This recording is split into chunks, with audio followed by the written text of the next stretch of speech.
북한은 이미 작년 8차 당대회 때 국방력을 현대화하겠다고 결의했고 이 결의에 따라 계속 나가고 있어요. 그런 거 일환으로 최신 첨단 무기 중 하나를 극초음속 미사일에 대한 개발을 박차를 가고 있거든요. 그래서 보게 되면 작년에 9월 달에도 한번 쐈죠.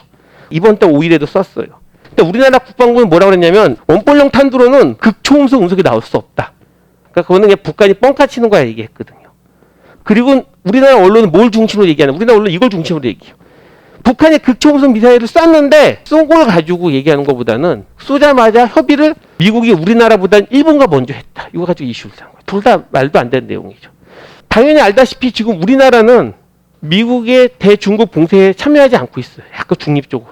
참여할 수가 없죠. 우리나라 수출의 3분의 1이 중국인데 우리나라가 지금까지 중국 수출을 빼게 되면 우리나라는 적자 국가예요. 지금 우리가 중국에 흑자를 내가지고 그걸 가지고 투자도 하고 복지도 하고 여러분들 백신도 사고 뭐 그런 거잖아요. 쉽게 말하면. 중국의 수익이 안 된다. 우리나라가 살 수 있는 미래가 없고 미래가 그려졌을 때부터는 어느 정도 우리가 주도권 있게 할 수 있겠지만 지금은 그렇게 쓰는 상황은 아니거든요. 참여하지 않고 있기 때문에 당연히 미국은 일본과 먼저 협의할 수밖에 없고 이건 계속 협의하던 일상적인 내용 중에 하나의 협의였거든요. 근데 우리나라 따당했다는 걸 강조해서 이걸 얘기했어요. 근데 난 더 문제는 국방부 이 반응이라고 생각하거든요. 원볼령 탄두는 극초음속이 나올 수 없다. 일반적인 그렇죠. 근데 이미 중국은 원볼령 탄두를 통해 극초음속을 쏴대고 있었거든요. 그리고 북한이 15년, 20년 그 전만 하더라도 대부분 러시아 쪽의 기술을 갖고서 했지만 최근에는 중국 쪽 기술을 가지고 해요. 중국이 뭐 개발했다?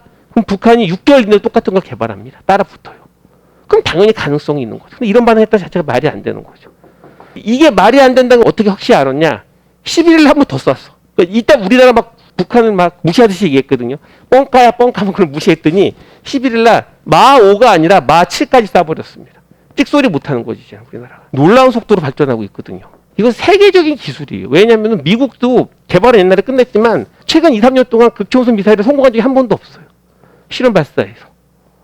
중국하고 러시아 정도만 성공하고 있어요. 근데 중국도 작년에 성공했잖아요. 근데 북한이 몇 개월 만에 따라 붙어서 했어요.